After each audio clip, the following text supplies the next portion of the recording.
अस्सलाम वालेकुम। आप देख रहे हैं आवाज न्यूज और मैं हूं इरम चौधरी। गजा की सूरत हाल आलमी निज़ाम कानून के लिए सवालिया निशान है। कतर के वज़ीर आज़म अब्दुर्रहमान अस्सानी ने कहा है कि गजा को गैर मामूली इंसानी तबाही का सामना है। गजा की सूरत हाल दुनिया भर के लोगों को आलमी निज़ाम कानून से मुतालिक जायज सवालात पूछने पर मजबूर कर रही है। दोहा फोरम से खिताब में कतरी वज़ीर आज़म ने कहा कि इसराइल की बमबारी के बावजूद गजा में नई फायरबंदी और हमास के पास मौजूद मजीद कैदियों की रिहाई के लिए सालिसी की कोशिशें जारी हैं। उन्होंने कहा कि इसराइल की बमबारी का तसलसल हमारे लिए इस कोशिश को मुश्किल बना रहा है। कतरी वज़ीर आज़म ने कहा कि यरगमालियों को फौजी कार्रवाइयों से नहीं बल्कि मुज़ाकरात की वजह से रिहा किया गया था। कतर इसराइल और हमास पर कम इम्कानात के बावजूद फौरी तौर पर जंगबंदी के लिए दबाव डालेगा। मोदी मेरे कत्ल के मंसूबे में बराह रास्त मुलव्विस है। मोदी सरकार के हाथों कत्ल से बाल बाल बचने वाले खालिस्तान तहरीक के रहनुमा गुरपतवंत सिंह पन्नू का कहना है कि मोदी मेरे कत्ल के मंसूबे में बराह रास्त मुलव्विस था। वो सरकारी इस्तिस्ना के पीछे नहीं छुप सकेंगे। सिख रहनुमा गुरपतवंत सिंह पन्नू के कत्ल के मंसूबे की तहकीकात के लिए FBI के सीनियर डायरेक्टर के भारत जाने पर सिखों ने इज़हार खैर मकदम किया। सैन फ्रांसिस्को के गोल्डन ब्रिज पर सिखों ने रैली के दौरान FBI के हक में नारे लगाए। इस मौके पर गुफ्तगू करते हुए गुरपतवंत सिंह ने कहा कि सैन फ्रांसिस्को में खालिस्तान के लिए रेफरेंडम का आगाज 28 जनवरी से होगा। उन्होंने कहा कि सिखों और मुसलमानों के खिलाफ जराइम पर मोदी पर मुकदमा चलाएंगे। मोदी सियासी मुखालफिन के खिलाफ तशद्दुद का ट्रैक रिकॉर्ड रखते हैं। मुज़ाकरात के बगैर कोई यरगमाली रिहा नहीं होगा। अल-कस्साम ब्रिगेड के तर्जुमान अबू उबैदा ने कहा है कि मुज़ाकरात के बगैर कोई भी यरगमाली रिहा नहीं किया जाएगा। एक बयान में अबू उबैदा ने कहा कि फौजी ताकत से इसराइली यरगमालियों को रिहा नहीं करवा सकता। मुज़ाकरात के बगैर कोई यरगमाली रिहा नहीं किया जाएगा। उन्होंने मजीद कहा कि इसराइली यरगमालियों की हलाकतें बेजा ताकत के जोर पर रिहा करवाने की कोशिशों का नतीजा है। अल-कस्साम ब्रिगेड के तर्जुमान ने यह भी कहा कि 10 रोज में 180 से जायद इसराइली फौजी गाड़ियों को तबाह किया। इसराइली जहारियत के खिलाफ हमारी मज़ाहमत जारी रहेगी। उनका कहना था कि हम अरब और इस्लामी ममालिक के अवाम और हुकाम से एहतजाज जारी रखने का मुतालबा करते हैं। मकबूजा जम्मू कश्मीर की खुसूसी हैसियत की मनसूखी का हुक्म बरकरार। भारतीय सुप्रीम कोर्ट ने मकबूजा कश्मीर की खुसूसी हैसियत की मनसूखी के खिलाफ अपीलों पर फैसला सुना दिया। भारतीय सुप्रीम कोर्ट ने फैसला सुनाते हुए मकबूजा जम्मू कश्मीर की खुसूसी हैसियत की मनसूखी का हुक्म बरकरार रखा। फैसले के मुताबिक मकबूजा कश्मीर भारत का हिस्सा है। भारत से इल्हाक के सबब कश्मीर दाखिली खुद मुख्तारी खो चुका है। आर्टिकल 370 एक आर्जी शिक थी। अदालत के मुताबिक मकबूजा 30 सितंबर 2024 तक कश्मीर असम्बली के इलेक्शन करवाए जाएं। भारतीय सुप्रीम कोर्ट ने 20 से ज्यादा दरख्वास्तों की समाअत के बाद फैसला सुनाया। दरख्वास्तों में जम्मू कश्मीर को जम्मू कश्मीर और लद्दाख में तकसीम को भी चैलेंज किया गया था। बमबारी से बचने वालों का भूख और बीमारियों से मरने का खतरा। अक़वाम मुत्तहिदा के इंसानी हुकूक के दफ्तर के मुताबिक गजा के लोगों को मुहासरे, मौत और तबाही का सामना है। आलमी इदारे के बयान में कहा गया कि बमबारी से बचने वालों का भूख, प्यास और बीमारियों से मरने का खतरा है। अक़वाम मुत्तहिदा के इंसानी हुकूक के दफ्तर के मुताबिक गजा में फौरी जंगबंदी और यरगमालियों की रिहाई जरूरी है। आलमी इदारे के मुताबिक गजा का कब्जा खत्म होने और फलस्तीनियों के जायज हुकूक मिलना नागुज़ीर है। अक़वाम मुत्तहिदा इंसानी हुकूक के दफ्तर के मुताबिक इसराइलियों और फलस्तीनियों के लिए इंसाफ और मुसावात की जरूरत है। PTI का इंटर पार्टी इंतखाबात पर इलेक्शन कमीशन के नोटिस को चैलेंज करने का फैसला। पाकिस्तान तहरीक इंसाफ ने इंटर पार्टी इंतखाबात से मुतल्लिक इलेक्शन कमीशन के नोटिस को अदालत में चैलेंज करने का फैसला कर लिया। PTI खैबर पख्तूनख्वा के नायब सदर जाहिर शाह तुर का कहना है कि नोटिस के खिलाफ पेशावर हाई कोर्ट में रिट पिटीशन दायर करेंगे। जाहिर शाह ने कहा है कि पिटीशन पे मरकजी और सूबाई कायदीन के दस्तखत मौजूद हैं। PTI के इंट्रा पार्टी इलेक्शन में शाह महमूद कुरैशी को वाइस चेयरमैन जबकि चौधरी परवेज इलाही को सदर मुंतखब किया गया था। PTI के बानी रुकन अकबर इस बाबर समेत दीगर रहनुमाओं ने PTI के इंट्रा पार्टी इलेक्शन को चैलेंज करते हुए उन्हें कलअदम करार देकर नए इंतखाबात करवाने का मुतालबा किया था। शामिल करेंगे कुछ मजीद खबरें। इसराइल का मंसूबा फलस्तीनियों को गजा से मिस्र में धकेलना है। अक़वाम मुत्तहिदा की इमदादी एजेंसी ने कहा कि इसराइल का मंसूबा फलस्तीनियों को गजा से मिस्र में धकेलने का है। इसराइल फलस्तीनियों को मिस्र में धकेलने की तैयारी कर रहा है। अक़वाम मुत्तहिदा इमदादी एजेंसी के मुताबिक जनूबी गजा में 19 लाख फलस्तीनी बदतरीन हालात में फंसे हुए हैं।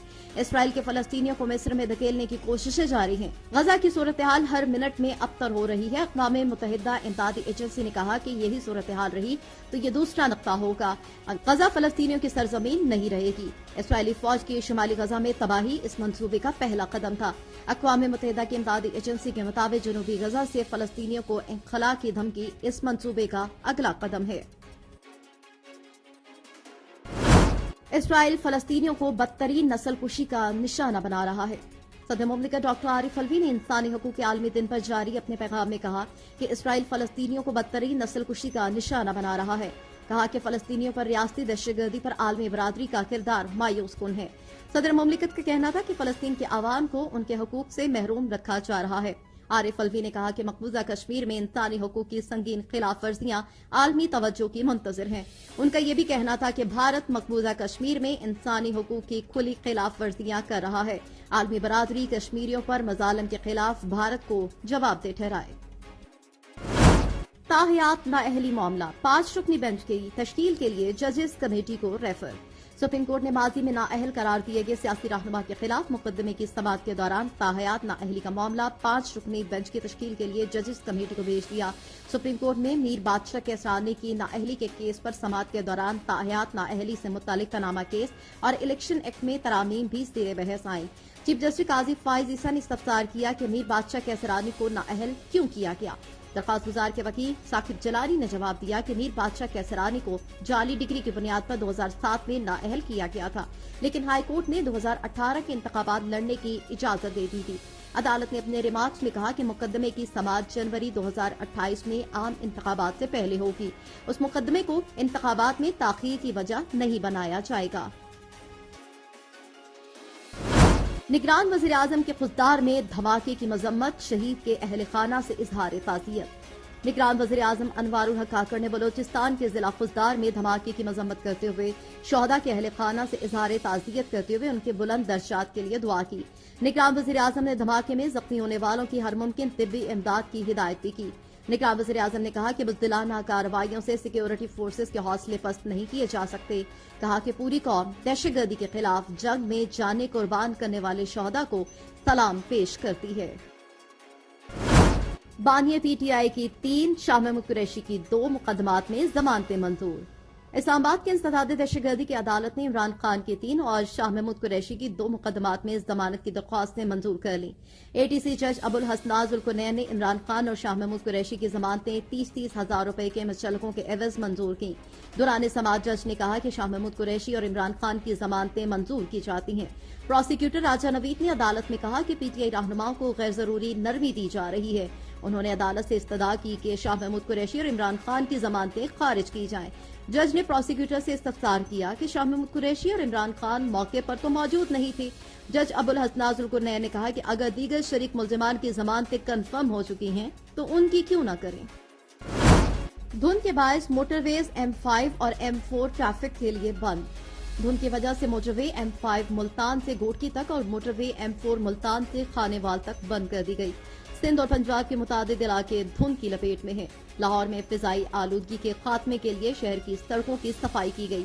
رات کے لچھمی چوک، ڈیوس روڈ، گوال منڈی کے اطراف سڑکوں کی دھلائی کی گئی۔ بالائی علاقوں اور شمالی بلوچستان میں شدید سردی۔ ملک کے بالائی اور بلوچستان کے شمالی علاقوں میں شدید ٹھنڈ سے لوگوں کی مشکلات بڑھ گئی۔ اسکردو میں پارہ -8 ڈگری تک گر گیا، جبکہ استور اور کلاں میں درجہ حرارت -4 ہے۔ گلگت میں پارہ -3، جبکہ کوئٹہ اور قلات میں -2 ڈگری ریکارڈ کیا گیا۔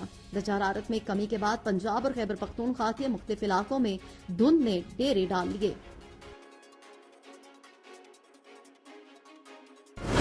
گھر بیٹھے لرننگ ڈرائیونگ لائسنس بنوائیں۔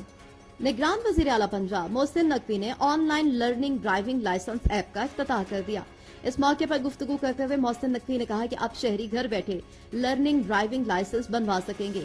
انہوں نے کہا کہ پیٹرولنگ پوسٹ، خدمت مراکز اور پولیس اسٹیشن پر بھی لرننگ ڈرائیونگ لائسنس بنوانے کی سہولت فراہم کی جائے گی۔ محسن نقوی کا کہنا تھا کہ تھانوں کے فرنٹ ڈیسک پر لرننگ لائسنس کی سہولت کا آغاز کر دیا گیا ہے۔ آواز نیوز سے فی الوقت اتنا ہی۔ مزید خبروں اور اپڈیٹس کے لیے دیکھتے رہیے آواز نیوز۔